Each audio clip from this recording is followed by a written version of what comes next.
Nietsiky ny collectif des candidats avy hatrany dia nikafana amin'ny fampahalalam-bavahatra. Nangingina izay no azo ilazana nietsiky ny firaisan-kina ny candidat izay nanomezan'izy ireo fotoana ny mpanaradia azy teny amin'ny 13 Mey Analakely tamin'ity androany ity. Vitsy andro ireo candidat mpitarika no hitany aodiaody teny amin'ny manodidina n'Analakely anisandray ny candidat Ira Jonary Mampianina sy ny candidat Roland Ratsiraka. Candidat iray kosa no fantatra fa voasambotra ary nentina inifiadanana. Tsy nisy tafiditra teo amin'ny kianja ny 13 Mey kosa izy ireo sy ny mpanaradia nietsika fotsy raha ny androany. Raha oharina amin'ny tamin'ny farany herinandro teo, nangingina izay no azo ilazana nietsiky ny firaisan-kina ny candidat izay nanomezan'izy ireo fotoana ny mpanaradia azy androany teny amin'ny kianja ny 13 Mey Analakely. Nanomboka ny maraina toy ny mahazatra no efa tomefy mpitandro ny filaminana ny teny Analakely sy manodidina. No tapahana tsy azo nivezivezena ho an'ny rehetra ny arabe ny fahaleovantena sy ny 13 Mey hatreny Sorano. Nisy kosa ny lamina nahafahan'ny fifamoivoizana ny zotra hatrany tamin'ireo faritra Ambodifilao, Tsaralalàna ary Andohana Analakely araka ny fandaminana izay napetraka ireo mpitandro ny filaminana teny atoerana. Anisany heverina ho nampangingina ny hetsika ny tsy dia nahatazanana ireo mpitarika ny hetsika fotsy teny atoerana. Ny candidat Marc Ravalomanana no re fa niseratserana teny amin'ny manodidina tamin'ny fiara saingy tsy nidina nanao fanazava-kevitra toy ny nahazatra. Tazana terana toerana kosa ny candidat Ira Jonary Mampianina izay nakahery andreo mpanaradia azy ny amin'ny fitohizan'ny tolony.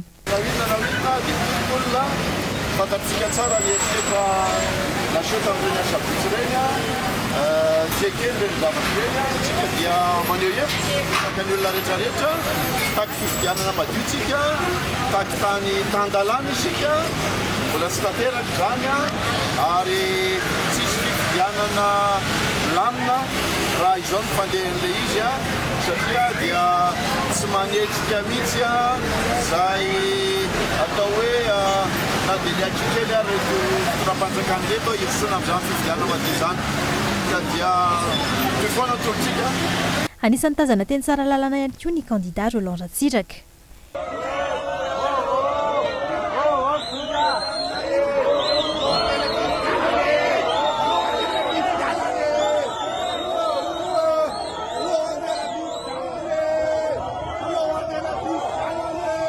Nandeha moa ny feo fa ho samborina ny tenany, tsy misy antony tokony hisamborana hoy ny nambarany.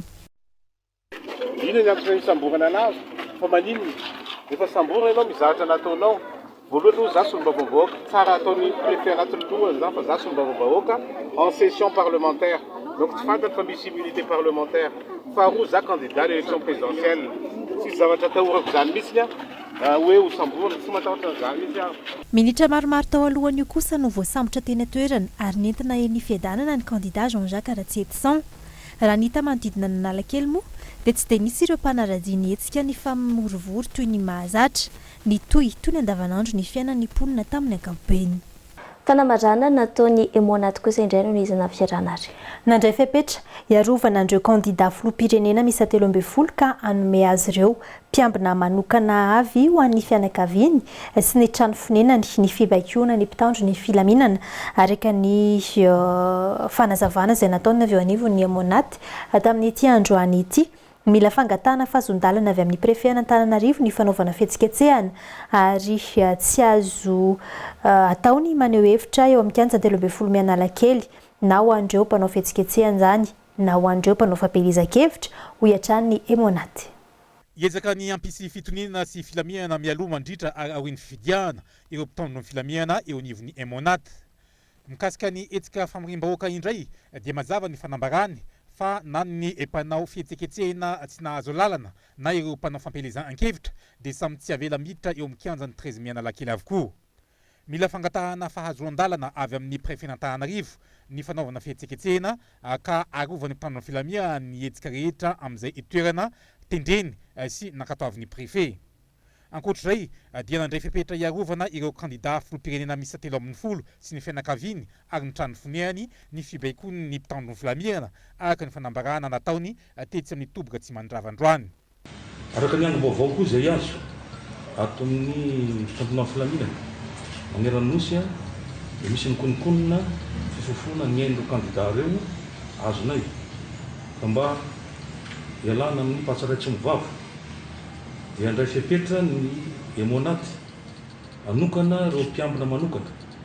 ho azy kandida 13 mirahalahy tsisy akanavaka hiaro ny tenany ny fianakaviany ary ny toeram-ponenana marina etona kosa nefa fa raha amin'ny fihetsiketsehana tsy azoana lalana ny tondrana an'ireo mpitandro ny filaminana zay matetika mitondra fitaovam-piadiana dia tsy azon'izy ireo atao zany ary rehefa apetraka anay manokana ny fipetra mikasika an'ireo olona mpitandro filaminana apetraka hiandry ny tenan'izy ireo manokana zany sy ny fananana ny toeram-ponenana zany ary ny fianakaviana eto zany a dia ampitana amin'izy ireo fa misy tompona andraikitra mifampiresaka amin'izy ireo mikasika an'ireo olona safidiny hiambina azy ireo amin'ny fitandronan'izay ain'izay mba ialana ampatsaraitsy mivava amin'ny fifonan'ny ainy